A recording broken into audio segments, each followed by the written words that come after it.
नमस्कार दोस्तों, स्वागत है आप सभी का अभी की दुनिया एकेडी चैनल में। आज 23 अक्टूबर 2021 को हिंदू न्यूज़पेपर के सभी महत्वपूर्ण समाचारों को पढ़ना शुरू करते हैं। तो इन समाचारों की जो सबसे बड़ी न्यूज़ है उसका टाइटल है India weighs net zero target ahead of COP. तो चलिए इसे पढ़ते हैं। भारत सीओपी से आगे शुद्ध शून्य लक्ष्य का वजन करता है। भारत ने शुद्ध शून्य जलवायु लक्ष्य पर सहमत होने की संभावना को पूरी तरह से खारिज नहीं किया है। हालांकि यह मांग करने से पीछे नहीं हटेगा कि विकसित राष्ट्र अपनी प्रतिबद्धताओं को पूरा करें, जैसा कि विकासशील देशों को जलवायु के प्रभावों को कम करने के लिए वार्षिक $100 बिलियन प्रदान करना है। वरिष्ठ अधिकारियों ने कहा कि परिवर्तन प्रौद्योगिकी हस्तांतरण की सुविधा और मरणासन्न कार्बन क्रेडिट बाजारों को सक्रिय करने के लिए एक ठोस बाजार आधारित तंत्र स्थापित करना है। 1 नवंबर को ग्लासगो में शुरू होने वाली United Nations conference of parties COP की 26वीं बैठक से पहले बैठक को सफल बनाने पर ध्यान सभी देशों को नेट जीरो के लिए प्रतिबद्ध करना है।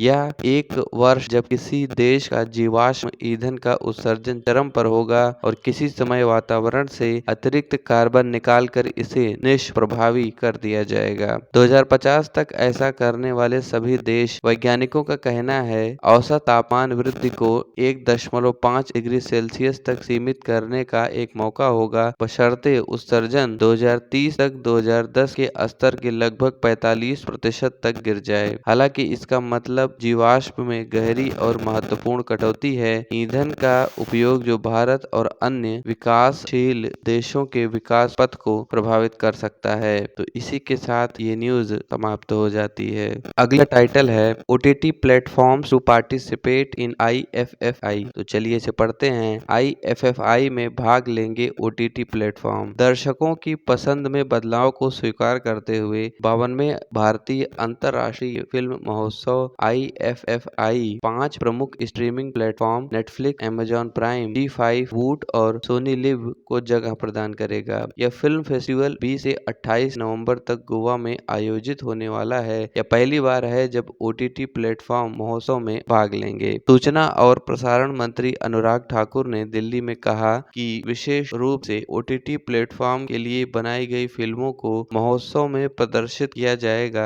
अमेरिकी फिल्म निर्माता मार्टिन स्कॉर्सेस और हंगेरियन निर्देशक इस्तवान रुजाबो को फेस्टिवल में सत्यजीत रे लाइफ टाइम अचीवमेंट अवार्ड से सम्मानित किया जाएगा। तो यहाँ पर ये ध्यान देने वाली बात है कि 2021 के सत्यजीत रे लाइफ टाइम अचीवमेंट अवार्ड से किसे सम्मानित किया जाएगा, तो अमेरिकी फिल्म निर्माता मार्टिन स्कॉर्सेस और हंगेरियन निर्देशक इस्तवान रुजाबो को दिया जाएगा। सूचना और प्रसारण मंत्रालय के अधिकारियों ने कहा कि दोनों निर्देशकों को व्यक्तिगत रूप से पुरस्कार प्राप्त करने के लिए आमंत्रित किया गया है, लेकिन अभी तक इस पर उनकी ओर से कोई पुष्टि नहीं हुई है। कुल 22 अंतर्राष्ट्रीय मेहमानों ने अपनी उपस्थिति की पुष्टि की है। Spanish film the king of all the world opening film होगी। यह महोत्सव बड़े पर्दे पर काल्पनिक ब्रिटिश गुप्त एजेंट जेम्स बॉन्ड को चित्रित करने वाले अभिनेता शॉन कैनरी को विशेष श्रद्धांजलि भी देगा। आईएफएफआई के ब्रिक्स फिल्म महोत्सव का प्रदर्शन भी किया जाएगा, यानी आईएफएफआई के साथ साथ ब्रिक्स फिल्म महोत्सव भी होगा। फेस्टिवल कैलिडोस्कोप और वर्ल्ड पैनोरामा सेक्शन स्क्रीनिंग के लिए लगभग 30 फिल्मों को शॉर्टलिस्ट किया गया है। अंतर्राष्ट्रीय प्रतियोगिता खंड के लिए जूरी का नेतृत्व ईरानी फिल्म निर्माता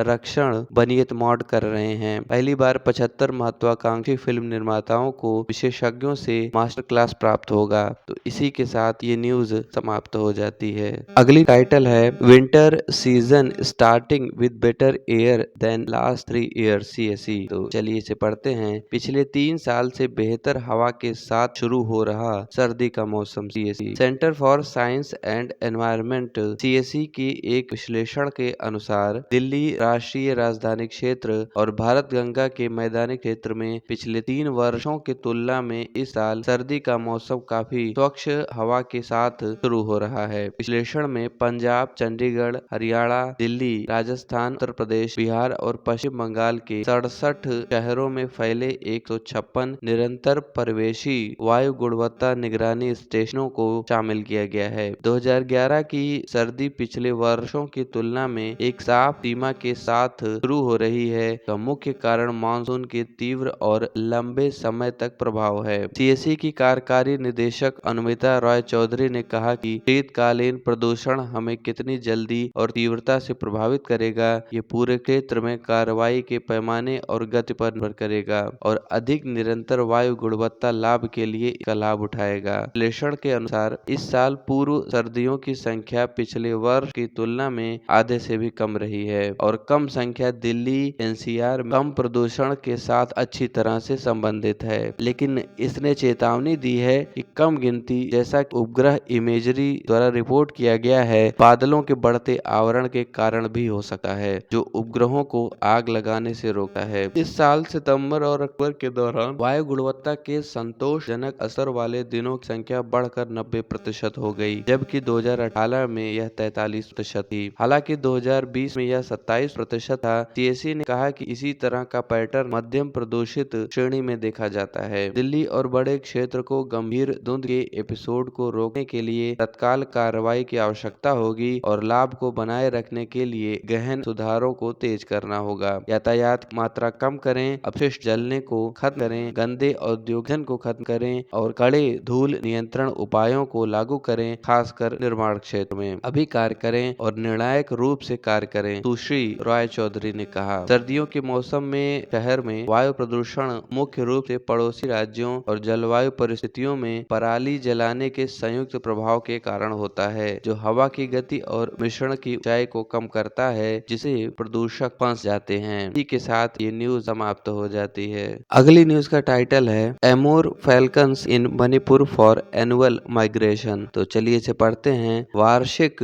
प्रवास के लिए मणिपुर में अमूर बाज। प्रवासी अमूर बाजों के वार्षिक ठहराव के लिए मणिपुर के तामेंगलोंग जिले में आगमन के साथ राज्य के वन और पर्यावरण मंत्री अवंगबो न्यूमाई ने लोगों से मौसमी आगंतुकों का शिकार न करने की अपील की है। ये बाज हर साल चीन और रूस में प्रजनन के मैदानों से सर्दियों के लिए अफ्रीका की अपने आगे की यात्रा शुरू करने से पहले जिले का दौरा करते हैं। 30,000 किलोमीटर से अधिक यात्रा भी करते हैं। सैटेलाइट टैगिंग के जरिए इन पक्षियों के यात्रा मार्गों पर नजर रखने वाले अधिकारियों ने कहा कि एक अमूर बाज लगातार तीसरे साल जिले में पहुंचा था। श्री न्यूमई ने एक बयान में चेतावनी दी कि मणिपुर वन्यजीव संरक्षण अधिनियम 1972 के तहत पक्षी का शिकार करना दंडनीय अपराध है और इसके लिए 3 साल की कैद और 25,000 रुपए का जुर्माना हो सकता है। लोगों में जागरूकता पैदा करने के लिए मंत्री ने गुरुवार को पोस्टर अभियान की शुरुआत भारतीय वन्यजीव संस्थान देहरादून के अधिकारी भी उपस्थित थे। एक अन्य कार्यक्रम में अधिकारियों ने कहा कि केवल मणिपुर में पाए जाने वाले भौं हिरण संगई की आबादी अपने प्राकृतिक आवास में 300 से कम थी। विष्णुपुर जिले में 40 वर्ग किलोमीटर की बूल लामजाओ राष्ट्रीय उद्यान है। हालांकि एक उम्मीद की किरण थी, जैसा कि अधिकारियों ने कहा कि अधिक से अधिक लोग, जिनमें शिकारी भी शामिल हैं, हिरण और प्रवासी पक्षियों की रक्षा के लिए आगे आ रहे हैं। तो इसी के साथ ये न्यूज समाप्त हो जाती है।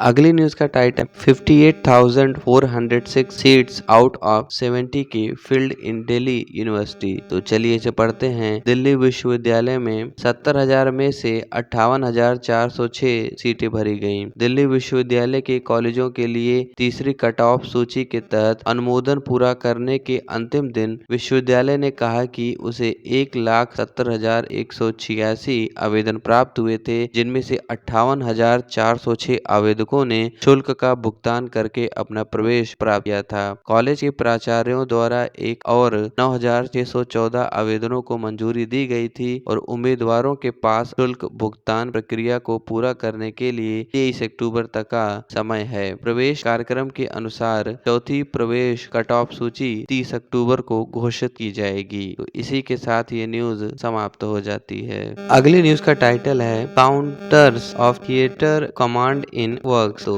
चलिए इसे पढ़ते हैं। काम में थिएटर कमांड की रूपरेखा। भारत तीनों सेवाओं का एकीकरण और समन्वय लाने के लिए थिएटर कमांड की संरचना और प्रक्रियाओं की रूपरेखा तैयार करने के लिए एक उन्नत चरण में है। इसे चालू करने की समय सीमा अभी सार्वजनिक नहीं की गई है। 1971 में भारत पाकिस्तान युद्ध में जीत के 50 साल पूरे होने के उपलक्ष्य में आयोजित सहयोगी उद्देश्यों पर शुक्रवार को यहां भारतीय वायुसेना के सम्मेलन में बोलते हुए रक्षा मंत्री राजनाथ सिंह ने कहा कि चीफ ऑफ डिफेंस स्टाफ के निर्माण के बाद थिएटर एकीकरण सुनिश्चित किया जाएगा और रक्षा मंत्रालय में सैन्य मामलों के विभाग chief of defence staff Bipin Rawat ने नाट्यशाला पर अब तक किए गए कार्यों का विवरण दिया। 1971 में भारत पाकिस्तान युद्ध में जीत हासिल करने और द्वितीय विश्व युद्ध के बाद सैनिकों के सबसे बड़े आत्मसमर्पण के लिए तीन सेनाओं के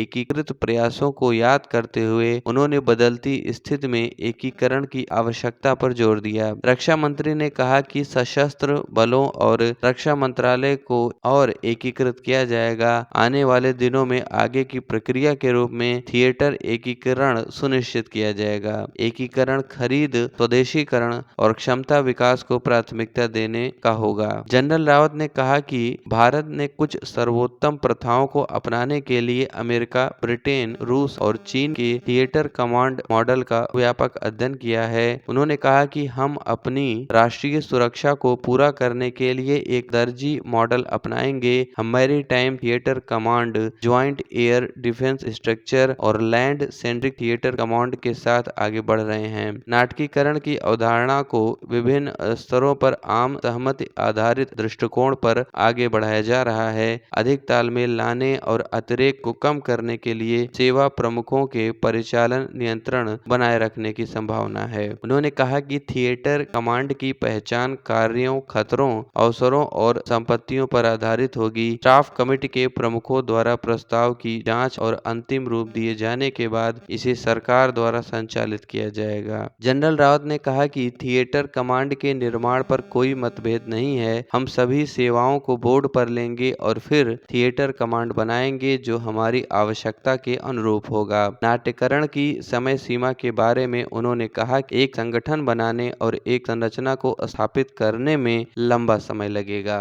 तो इसी के साथ ये न्यूज समाप्त हो जाती है। अगली न्यूज का टाइटल है rocket systems BrahMos and offensive punch along LAC. तो चलिए इसे पढ़ते हैं। रॉकेट सिस्टम ब्रह्मोस एलएसी साथ आक्रामक पंच जोड़ते हैं। अरुणाचल प्रदेश के तवांग सेक्टर में भारत की सैन्य मुद्रा ने इस क्षेत्र में पिनाका और स्मर्च लंबी दूरी की multi barrel rocket launch system के साथ साथ ब्रह्मोस सुपरसोनिक क्रूज मिसाइलों को तैनात करने वाली सेना के साथ एक आक्रामक मुक्का जोड़ा है। एक दुर्लभ प्रदर्शन में सेना ने अरुणाचल प्रदेश असम सीमा पर तैनात अपनी पिनाका और स्मर्च इकाइयों को दिल्ली से आने वाले पत्रकारों के एक समूह को दिखाया। प्रदर्शन के एक वरिष्ठ अधिकारी ने कहा कि पिनाका और स्मर्च रॉकेट सिस्टम को एलएसी के करीब तैनात किया गया है। तवांग सेक्टर में भी ब्रह्मोस को तैनात किया गया है। रॉकेट सिस्टम के अलावा ब्रह्मोस मिसाइलों की तैनाती जिनकी सीमा 290 किलोमीटर से अधिक है, सेना को इस क्षेत्र में किसी भी चीनी दुस्साहस के मामले में चीन के अंदर गहरे लक्ष्यों को हिट करने की क्षमता देती है। कर्नल गौरव सूद ने कहा कि रूस से खरीदा गया स्मर्च सेना की सूची में सबसे लंबी दूरी की पारंपरिक रॉकेट प्रणाली है जिसकी अधिकतम सीमा 90 किलोमीटर है। 4 लॉन्चरों की एक बैटरी 40 सेकंड में 48 रॉकेटों को एक सैल्वो फायर कर सकती है जो 1200 मीटर गुणे 1200 मीटर के क्षेत्र को बेअसर कर सकती है। एक स्मर्च यूनिट के battery commander major Shrinath V ने समझाया। रक्षा अनुसंधान और विकास संगठन द्वारा स्वदेशी रूप से डिजाइन और विकसित पिनाका की सीमा 38 किलोमीटर है। लेफ्टिनेंट कर्नल समर्थ ने कहा कि पिनाका के 6 लॉन्चरों की एक बैटरी 44 सेकंड में 72 रॉकेटों को मार सकती है जिसे 1000 मीटर गुणे 800 मीटर के क्षेत्र को बेअसर कर दिया जा सकता है। तो इसी के साथ ये न्यूज समाप्त हो जाती है। अगली न्यूज का टाइटल है India UK ties vital incoming. तो चलिए इसे पढ़ते हैं। आने वाले दशकों में भारत ब्रिटेन के संबंध महत्वपूर्ण। ब्रिटेन की विदेश सचिव एलिजाबेथ समन्वय ट्रस्ट ने शुक्रवार को कहा कि आने वाले दशकों में ब्रिटेन और भारत के बीच संबंध महत्वपूर्ण हैं। सुश्री ट्रस्ट, जो भारत की 3 दिवसीय यात्रा पर हैं, ने विदेश मंत्री एस जयशंकर से मुलाकात की और मुंबई में यूके करियर स्ट्राइक ग्रुप की यात्रा को चिन्हित करने के लिए एक समारोह में एक विशेष अतिथि के रूप में उनका कार्यक्रम निर्धारित है। भारत हमारा महान मित्र, एक आर्थिक महाशक्ति और दुनिया का सबसे बड़ा लोकतंत्र है। आने वाले दशकों में हमारे संबंध महत्वपूर्ण होंगे। श्री जयशंकर से मुलाकात के बाद सुश्री ट्रस्ट ने आगे कहा कि उनकी यात्रा साझेदारी को बढ़ावा देगी और दोनों पक्षों के बीच सहयोग के क्षेत्रों के रूप में प्रौद्योगिकी और बुनियादी ढांचे, सुरक्षा और रक्षा और कोविड के बाद वापस निर्माण की ओर इशारा किया। सुश्री ट्रस्ट ने जयशंकर के साथ बैठक में अपनी प्रारंभिक टिप्पणी में कहा कि आप एक साथी लोकतंत्र है, आप मुक्त उद्यम में विश्वास करते हैं और आप स्वतंत्रता में विश्वास करते हैं। मुझे लगता है कि यह बहुत महत्वपूर्ण है कि हमारे जैसे देश भविष्य के लिए हमारी साझा योजनाओं पर मिलकर काम करें। विदेश मंत्रालय ने शुक्रवार की बैठक के बाद एक बयान में कहा, सुश्री ट्रस्ट और श्री जयशंकर ने 4 मई को आयोजित भारत यूके आभासी शिखर सम्मेलन में घोषित संवर्धित व्यापार साझेदारी प्रदान करने में प्रगति का स्वागत किया। दोनों मंत्रियों ने जल्द से जल्द एक अंतरिम समझौते पर बातचीत करने पर ध्यान देने के साथ एफटीए वार्ता शुरू करने की आवश्यकता पर सहमति व्यक्त की, जो भारत और यूके दोनों में व्यवसायों को त्वरित लाभ पहुंचा सकती है। सुश्री ट्रस्ट की यात्रा अमेरिका और ब्रिटेन के सैनिकों के बाद अफगानिस्तान में विकास की पृष्ठभूमि के खिलाफ हो रही है। प्रधानमंत्री बोरिस जॉनसन की सरकार के भीतर एक मुखर वर्ग है जो मानता है कि अफगानिस्तान के लोगों को पीड़ित नहीं होना चाहिए, जबकि दुनिया काबुल में एक समावेशी सरकार बनाने के लिए तालिबान प्रतीक्षा कर रही है। इसी के साथ ये न्यूज समाप्त हो जाती है। अगली न्यूज का टाइटल है winter session likely from November and. तो चलिए इसे पढ़ते हैं। नवंबर के अंत में शीतकालीन सत्र की संभावना। संसदीय सूत्रों ने शुक्रवार को कहा कि संसद का 1 महीने तक चलने वाला शीतकालीन सत्र सभी कोविड-19 प्रोटोकॉल के बाद नवंबर के चौथे सप्ताह से शुरू होने की संभावना है। उन्होंने कहा कि सत्र, जिसमें लगभग 20 बैठकें होने की संभावना है, क्रिसमस से पहले समाप्त हो जाएगा। महामारी के मद्देनजर संसद का शीतकालीन सत्र पिछले साल आयोजित नहीं किया गया था और बाद के सभी सत्र, बजट और मानसून को कोविड-19 के कारण बंद कर दिया गया था। हालांकि अभी आधिकारिक फैसला नहीं लिया गया है, लेकिन सूत्रों ने कहा कि सत्र 29 नवंबर से शुरू हो सकता है और 23 दिसंबर तक चलेगा। हालांकि लोकसभा और राज्यसभा एक साथ बैठेंगे। सदस्य सामाजिक दूरी के मानदंडों का पालन करेंगे। पिछले कुछ सत्रों में दोनों सदन अलग अलग समय पर मिलते थे ताकि यह सुनिश्चित किया जा सके कि संसद परिसर के अंदर बहुत से लोग मौजूद न हों। शीतकालीन सत्र में परिसर और मुख्य संसद भवन में प्रवेश करने वालों को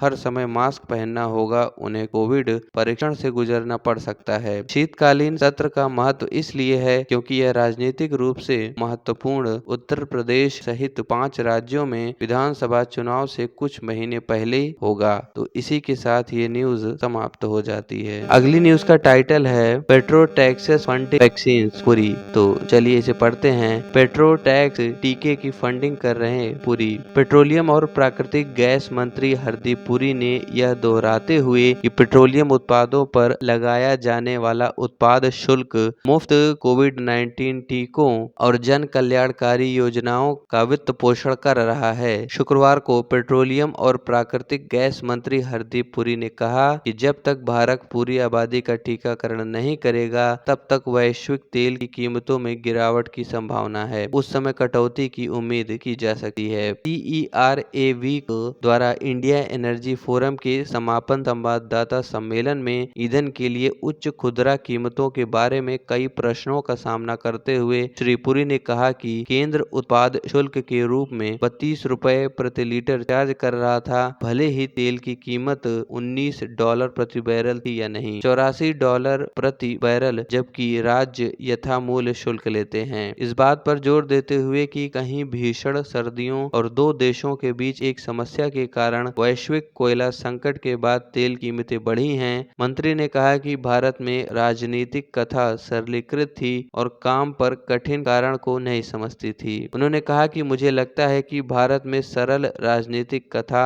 कीमतें बढ़ गई हैं, आप अपने करों को कम क्यों नहीं करते हैं, इसलिए हर बार किसी और चीज के कारण कीमतें बढ़ जाती हैं। यह कहता है कि आप इस प्रक्रिया में अपने पैरों पर कुल्हाड़ी मारते हैं। मैं इस तरह की चर्चा के प्रति बहुत संवेदनशील नहीं हूँ। सुश्री पुरी ने कहा कि कल हमने प्रशासित किए जा रहे 1 बिलियन टीके पूरे किए। हमने पूरे एक साल के लिए 90 करोड़ लोगों को खाना खिलाया, एक दिन में 3 बार खाना खिलाया। हम उज्ज्वला देते हैं और एक सामाजिक समावेशन योजना जो माताओं, बहनों और बेटियों को अस्वास्थ्यकर खाना पकाने के ईंधन से दूर कर रही है। हमने अभी 8 करोड़ और 1 करोड़ सिलेंडर बांटे हैं ताकि 32 रुपए का कर हम एकत्र करें। हमें इन सभी कल्याणकारी सेवाओं को प्रदान करने की क्षमता प्रदान करता है, जिसमें 1 अरब टीके भी शामिल हैं। यह पूछे जाने पर क्या देश भर में टीकाकरण अभियान पूरा होने के बाद सरकार पेट्रोलियम करों में कटौती करेगी? मंत्री ने कहा, अरे यार, तब तक तो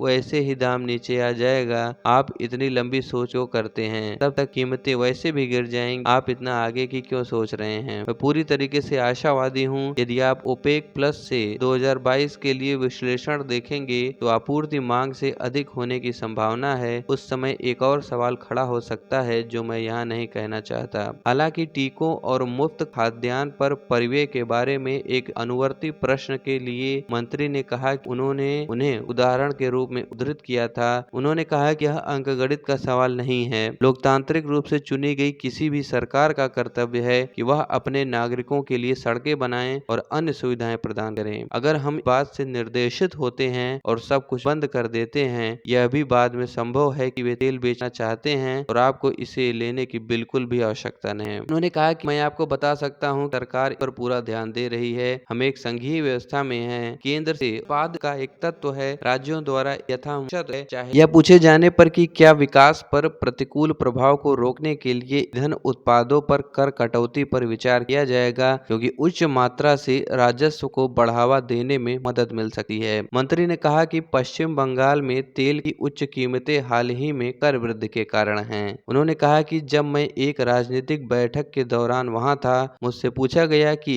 कीमतें क्यों बढ़ी हैं। मैंने कहा कि राज्य सरकार ने जुलाई से इसे 3.51 रुपए बढ़ा दिया है और यही परिणाम है। भारत द्वारा ओपेक के लिए तेल कीमतें कम करने का मामला बनाने पर श्री पुरी ने कहा कि यह एक प्रतिकूल मुद्दा नहीं था और तेल उत्पादक और उपभोक्ता देशों के हित में था। तो इसी के साथ ये न्यूज समाप्त हो जाती है। आगे बढ़ने से पहले मैं ये कहना चाहूंगा कि अगर अभी तक आपने इस चैनल को सब्सक्राइब नहीं किया है तो अभी के अभी सब्सक्राइब कर लें और साथ ही साथ हमारे टेलीग्राम चैनल को ज्वाइन कर लिंक नीचे कमेंट और डिस्क्रिप्शन दोनों ही सेक्शंस में दिया गया है, तो आप वहां पे जा करके हमारे टेलीग्राम चैनल को ज्वाइन कर सकते हैं। चलिए बढ़ते हैं अगले न्यूज की ओर। तो अगले न्यूज का टाइटल है air bubbles to continue for some time. चलिए इसे पढ़ते हैं। हवा के बुलबुले कुछ समय तक चलते रहेंगे। नागरिक उड्डयन मंत्री ज्योतिरादित्य सिंधिया के अनुसार देश से अंतर्राष्ट्रीय हवाई यात्रा निकट भविष्य एयर बबल व्यवस्था के तहत ही जारी रहेगी। यदि कुछ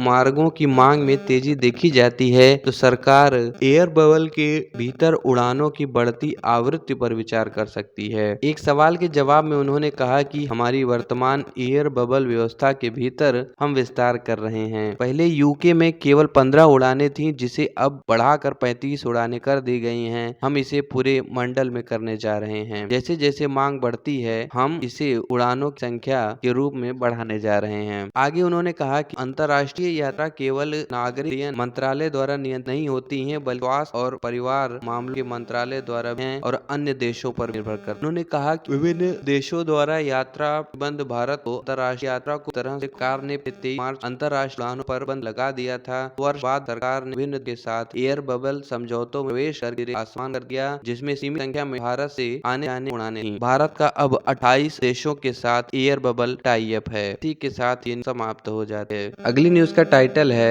हज 2022 रजिस्ट्रेशन टू ओपन नवंबर। तो चलिए इसे पढ़ते हैं। हज 2022 पंजीकरण नवंबर में खुलेगा। 2022 में हज के लिए तीर्थ यात्रियों का चयन पूर्ण टीकाकरण अनुपालन और भारत सरकार और सऊदी अरब अरब द्वारा कोविड-19 महामारी के कारण तैयार किए गए दिशा निर्देशों के आधार पर तय किया जाएगा। पंजीकरण प्रक्रिया नवंबर में शुरू होगी। अल्पसंख्यक मामलों के मंत्री मुख्तार अब्बास नकवी ने शुक्रवार को नई दिल्ली में एक हज समीक्षा बैठक की अध्यक्षता करते हुए घोषणा की, जिसमें एक डिजिटल स्वास्थ्य कार्ड, मसीहा स्वास्थ्य सुविधा, सामान प्री टैगिंग और आवास या परिवहन के बारे में जानकारी शामिल। हज यात्रियों को मक्का मदीना जाना मुहैया। हज 2022 आधिकारिक घोषणा नंबर के पहले के साथ ही ऑनलाइन आवेदन या शुरू पूरी डिजिटल। भारत इंडोनेशिया के बाद हज यात्रा संख्या में। श्री नकवी ने कहा कि मेहरम यानी कि पुरुष साथी श्रेणी के तहत 1000 से अधिक महिलाओं ने हज 2020 और 2021 से आवेदन किया था कि आवेदन हज 2022 पात्र। इसी के साथ ये न्यूज समाप्त जाती है। अगली न्यूज का टाइटल है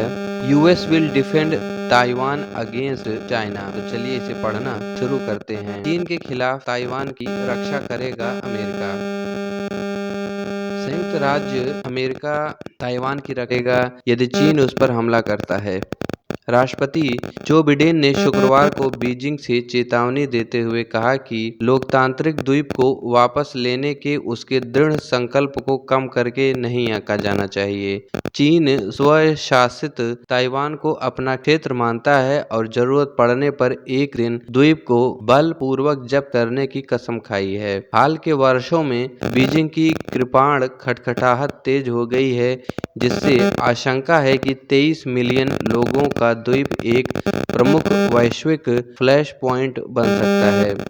CNN टाउन हॉल में श्री बिडेन से पूछा गया कि अगर चीन ने आक्रमण किया तो क्या अमेरिका ताइवान के बचाव में आएगा। उन्होंने जवाब दिया, हाँ, इसके लिए हमारी प्रतिबद्धता है।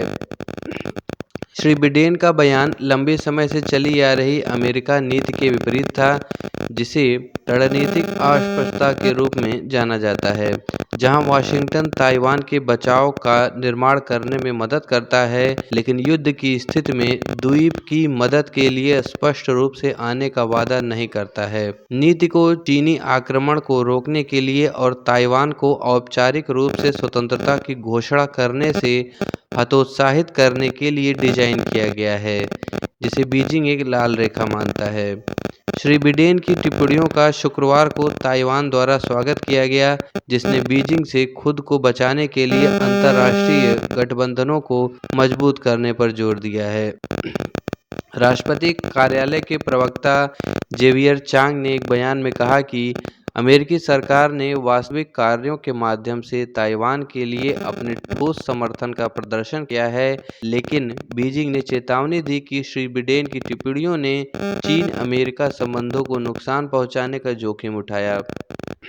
शुक्रवार को वाशिंगटन को ताइवान मुद्दे पर सावधानी से कार्य करने और बोलने की चेतावनी दी। विदेश मंत्रालय के प्रवक्ता वांग वेनबिन ने एक नियमित प्रेस वार्ता में कहा कि चीन के पास अपने मूल हितों से जुड़े मुद्दों पर समझौता करने के लिए कोई जगह नहीं है।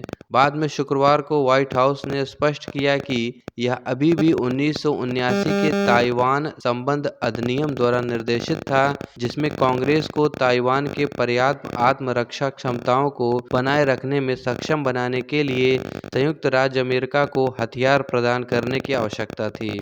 व्हाइट हाउस के एक प्रवक्ता ने कहा कि राष्ट्रपति हमारी नीति में किसी बदलाव की घोषणा नहीं कर रहे थे और हमारी नीति में कोई बदलाव नहीं हुआ है। प्रवक्ता ने कहा कि हम ताइवान की आत्मरक्षा का समर्थन करने के लिए अधिनियम के तहत अपनी प्रतिबद्धता को बनाए रखेंगे और हम यथास्थिति में किसी भी एक तरफा बदलाव का विरोध करना जारी रखें। रक्षा सचिव लॉयड ऑस्टिन ने ब्रसेल्स में नाटो मुख्यालय के दौरे पर काल्पनिक पर चर्चा करने से इनकार कर दिया, लेकिन कहा कि संयुक्त राज्य अमेरिका ताइवान को उन क्षमताओं के साथ मदद करना जारी रखेगा जिनकी उसे अपनी रक्षा करने की आवश्यकता है। श्री बिडेन ने अगस्त में एबीसी के साथ एक साक्षात्कार के दौरान इसी तरह की प्रतिज्ञा की, जिसमें जोर देकर कहा गया कि विजयी तालिबान के सामने अफगानिस्तान से वापसी के बावजूद अमेरिका, ताइवान सहित प्रमुख सहयोगियों की हमेशा रक्षा करेगा।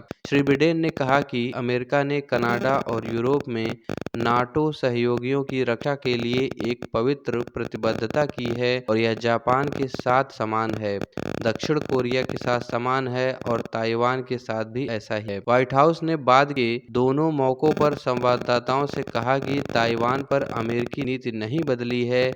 राष्ट्रपति त्साई इंग-वेन के 2016 के चुनाव के बाद से चीन ने ताइवान पर आर्थिक, राजनयिक और सैन्य दबाव बढ़ा दिया है, जो ताइवान को पहले से ही संप्रभु के रूप में देखता है और एक चीन का हिस्सा नहीं है।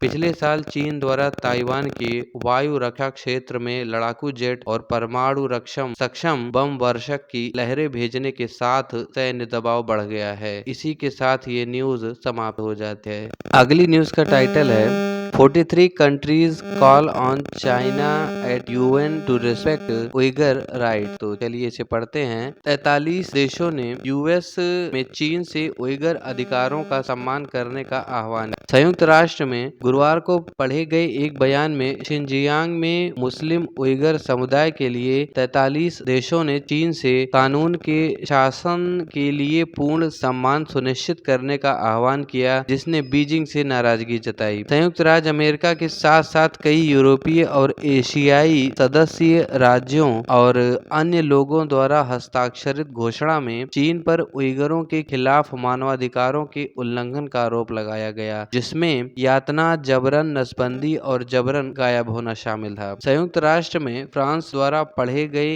एक संयुक्त बयान में देशों ने कहा कि हम चीन से स्वतंत्र पर्यवेक्षकों के लिए जिजियांग में तत्काल, सार्थक और निर्बाध पहुंच की अनुमति देने का आह्वान करते हैं। हम विशेष रूप से जिजियांग उइगुर स्वायत्त क्षेत्र की स्थिति के बारे में चिंतित हैं, बयान जारी कर कहा। विश्वसनीय रिपोर्टों का हवाला देते हुए कहा कि राजनीतिक पुनर्शिक्षा शिविरों के एक बड़े नेटवर्क के अस्तित्व को इंगित करता है, जहां 1 लाख से अधिक लोगों को मनमाने ढंग से हिरासत में लिया गया है। बीजिंग लंबे समय से शिनजियांग में उइगरों और अन्य मुस्लिम तुर्किक लोगों के खिलाफ जातीय सफाई के आरोपों का खंडन करता रहा है, जहां विशेषज्ञों का अनुमान है कि 10 लाख से अधिक लोग शिविरों में कैद हैं। संयुक्त राष्ट्र में इसके राजदूत झांग जू ने गुरुवार को झूठ और चीन को चोट पहुंचाने की साजिश करार दिया। शिनजियांग को विकास पसंद है और लोग हर दिन खुद को मुक्त कर रहे हैं और प्रगति पर गर्व कर रहे हैं। और जब श्री झांग ने मीडिया को बताया कि चीन क्षेत्र में एक दोस्ताना यात्रा की मेजबानी करने के लिए तैयार है, तो वह संयुक्त राष्ट्र मानवाधिकार आयोग द्वारा जांच के लिए सहमत नहीं था। उन्होंने वाशिंगटन, पेरिस और लंदन पर भयानक मानवाधिकार रिकॉर्ड रखने का आरोप लगाया। बीजिंग ने अमेरिका पर मूल अमेरिकियों के खिलाफ जातीय सफाई का आरोप लगाया और फ्रांस पर अपने पूर्व उपनिवेशों में मानवता के खिलाफ अपराध करने का भी आरोप लगाया। इसी के साथ ये न्यूज समाप्त। अगली न्यूज का टाइटल है Barbados elect it's first president. तो चलिए इसे पढ़ते हैं। बारबाडोस ने चुना अपना पहला राष्ट्रपति। बारबाडोस ने अपना पहला राष्ट्रपति चुना है, जो गणतंत्र की तैयारी में एक महत्वपूर्ण कदम है और कैरिबियन द्वीप के राज्य के प्रमुख के रूप में ब्रिटेन की महारानी एलिजाबेथ द्वितीय को हटाने का है। वर्तमान गवर्नर जनरल सैंड्रा मैसन 30 नवंबर को देश के ब्रिटेन से स्वतंत्रता की 55वीं वर्षगांठ पर राष्ट्रपति के रूप में शपथ लेने के लिए तैयार हैं। सितंबर 2020 में 72 वर्षीय सुश्री मैसन ने ब्रिटेन के साथ नाता तोड़ने की घोषणा करते हुए कहा था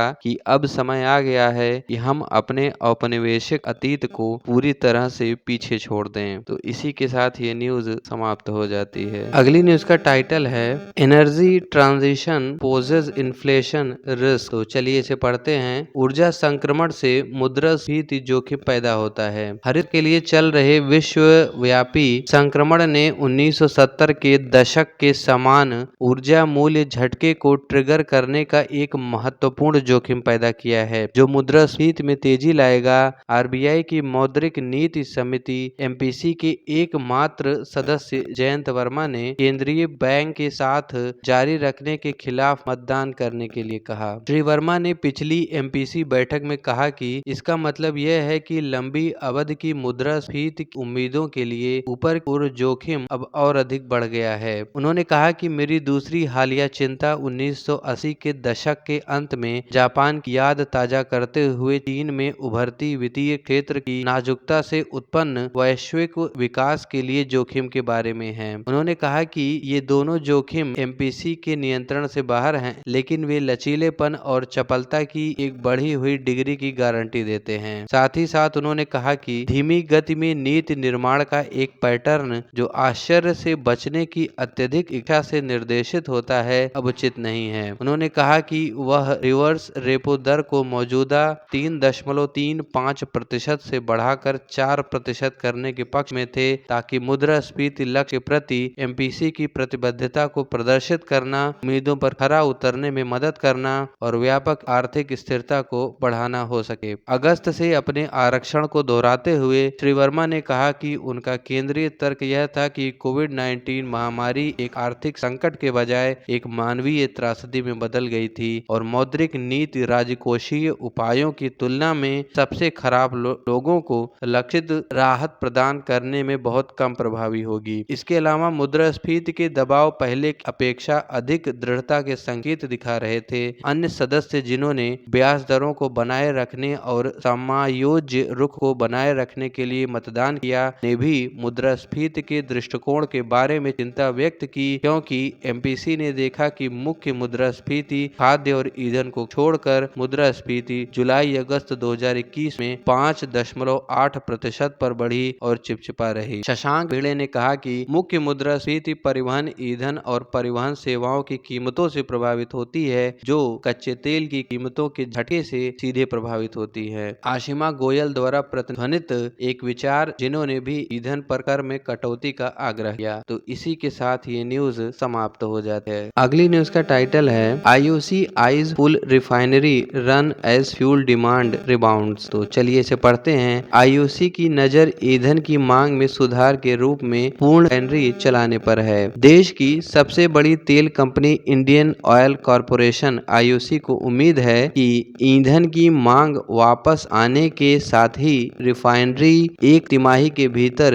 100% तक पहुंच जाएगी। तो यहाँ पर यह ध्यान देने वाला फैक्ट है कि देश की सबसे बड़ी तेल कंपनी कौन है, तो वो है आईओसी यानी कि इंडियन ऑयल कॉरपोरेशन। सेरावीक द्वारा इंडिया एनर्जी फोरम में बोलते हुए उन्होंने कहा कि उन्होंने का मतलब यहाँ पे इसके अध्यक्ष एसएम वैद्य से है। उन्होंने कहा कि पेट्रोल और रसोई गैस एलपीजी की मांग से पहले ही कोविड स्तरों से ऊपर थी और डीजल देश में सबसे अधिक खपत वाला ईंधन सामान्य स्थिति में वापस आ रहा था। भारत में आर्थिक गतिविधियों के पुनरुद्धार के साथ ऊर्जा की मांग फिर से बढ़ रही है। पिछले साल मार्च में देशव्यापी तालाबंदी के बाद भारत की ऊर्जा मांग आधी हो गई थी, लेकिन धीरे धीरे प्रतिबंधों में ढील के साथ आर्थिक गतिविधियों में तेजी आई है। उन्होंने कहा कि भारत में ऊर्जा की मजबूत मांग भविष्य में बढ़ने वाली है। साथ ही साथ एलपीजी और पेट्रोल पहले ही कोविड से पहले के स्तर को पार कर चुके हैं और हमें उम्मीद है कि अगली तिमाही तक रिफाइनरी की क्षमता 100% तक पहुंच जाएगी। आईओसी की रिफाइनरियां सितंबर में 82% क्षमता पर काम कर रही हैं और इस महीने 90% से ऊपर काम कर रही हैं। उन्होंने कहा कि आईओसी रिफाइनिंग के अपने मुख्य व्यवसाय को मजबूत कर रही हैं और 13.5 अरब डॉलर की लागत से अपनी शोधन क्षमता मौजूदा 80.5 मिलियन टन से बढ़ाकर 105 मिलियन टन प्रति वर्ष करने की योजना बना रही हैं। इसी के साथ ये न्यूज समाप्त हो जाती है। अगली न्यूज का टाइटल है JCB to begin operations at Vadodara unit in Q1 ऑफ 2022। तो चलिए इसे पढ़ते हैं। जेसीबी 2022 की पहली तिमाही में वडोदरा इकाई में परिचालन शुरू करेगी। महामारी से उत्पन्न चुनौतियों के बावजूद निर्माण उपकरण निर्माता जेसीबी 2022 की पहली तिमाही में गुजरात के वडोदरा में अपने निर्यात केंद्रित विनिर्माण संयंत्र में परिचालन शुरू करने के लिए आश्वस्त है। सीईओ और दीपक शेट्टी ने ऐसा कहा। एक ऐसी फर्म जिसके लिए भारत सबसे बड़े बाजारों में से एक है, दुनिया भर में निर्माण उपकरण की मांग में वृद्धि देख रहा है क्योंकि अर्थव्यवस्थाएं महामारी से उबर रही हैं। जेसीबी दुनिया भर के 155 से अधिक देशों में काम करता है और भारत विश्व स्तर पर जेसीबी के लिए सबसे बड़े बाजारों में से एक है। यह एक अनूठा वर्ष है। विभिन्न देशों की सरकारों द्वारा की गई कार्रवाइयों के बाद लगभग सभी अर्थव्यवस्थाएं ठीक हो रही हैं। इसलिए लिए हम हर जगह एक महान अवसर देख रहे हैं, लेकिन भारत जेसीबी के लिए सबसे बड़े बाजारों में से एक बना हुआ है। वडोदरा इकाई के बारे में उन्होंने कहा कि यह सुविधा दुनिया के लिए मेक इन इंडिया की दिशा में अगला कदम है। यह विशेष सुविधा यूके, ब्राजील और यूएस में हमारी सुविधाओं के लिए घटकों का निर्माण करेगी और हम उनका निर्यात करेंगे। उन्होंने कहा कि दुनिया भर की अर्थव्यवस्थाओं में सुधार के साथ जेसीबी इंडिया ने निर्यात संख्या में 3 गुना वृद्धि देखी है। हालांकि उन्होंने सटीक संख्या साझा नहीं की। उन्होंने कहा कि वर्तमान में भारत में बने 18% उत्पादों का निर्यात 110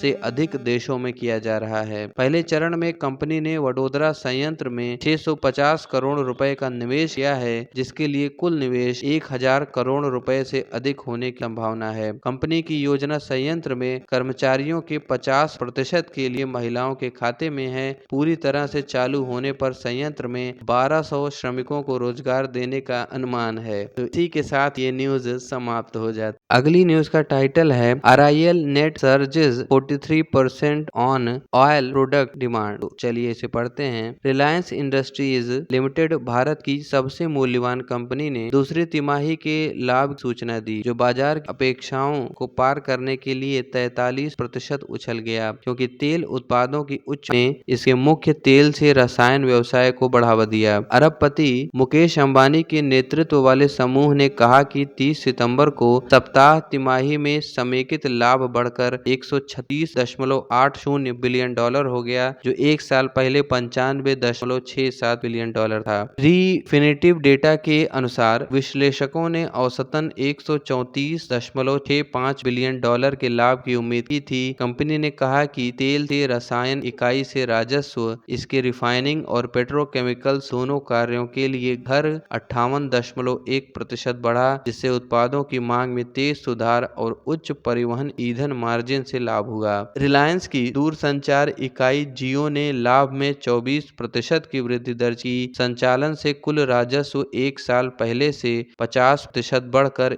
1.74 ट्रिलियन डॉलर हो गया। इसी के साथ ये न्यूज समाप्त हो जाती है।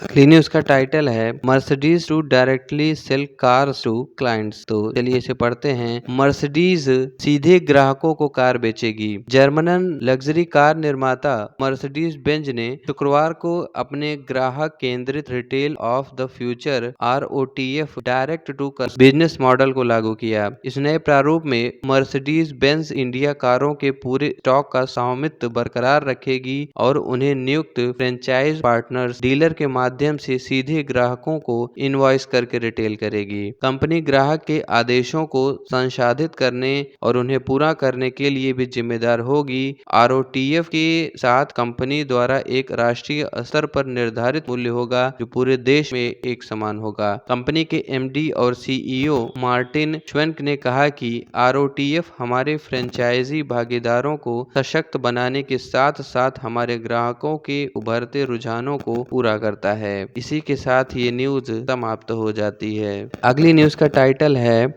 NTPC floats tender to procure imported coal. तो चलिए इसे पढ़ते हैं। NTPC ने आयातित कोयले की खरीद के लिए निविदा जारी। देश भर में बिजली उत्पादन परियोजनाओं में सूखे ईंधन की चल रही कमी के बीच राज्य द्वारा संचालित बिजली की दिग्गज कंपनी NTPC ने 2 साल से अधिक के अंतराल के बाद 10 लाख टन आयातित कोयले की खरीद के लिए एक निविदा जारी की है। एक वरिष्ठ अधिकारी ने बताया कि कंपनी ने आयातित कोयले की खरीद के लिए आखिरी बार अगस्त 2019 में टेंडर जारी किया था। निविदा दस्तावेज के अनुसार इस निविदा के तहत प्राप्त कोयले का उपयोग कंपनी के विभिन्न संयंत्रों द्वारा किया जाएगा। तो इसी के साथ आज के 23 अक्टूबर 2021 के द हिंदू न्यूज़पेपर के सभी महत्वपूर्ण समाचारों की समाप्ति हो जाती है। इस वीडियो को अधिक से अधिक लाइक और कमेंट करते हुए शेयर भी कीजिएगा। साथ ही साथ हमारे चैनल को सब्सक्राइब करते हुए बेल नोटिफिकेशन को भी ऑन कर दीजिए, ताकि आने वाली वीडियोस की नोटिफिकेशंस आपको टाइम टू टाइम मिलती रहें। और इसके साथ ही हमारे टेलीग्राम चैनल को ज्वाइन करने का लिंक नीचे कमेंट और डिस्क्रिप्शन दोनों ही सेक्शंस में दिया गया है, तो आप वहां पे जा करके हमारे टेलीग्राम चैनल को ज्वाइन कर सकते हैं। मिलेंगे आपसे अगले वीडियो में, तब तक के लिए धन्यवाद और नमस्कार।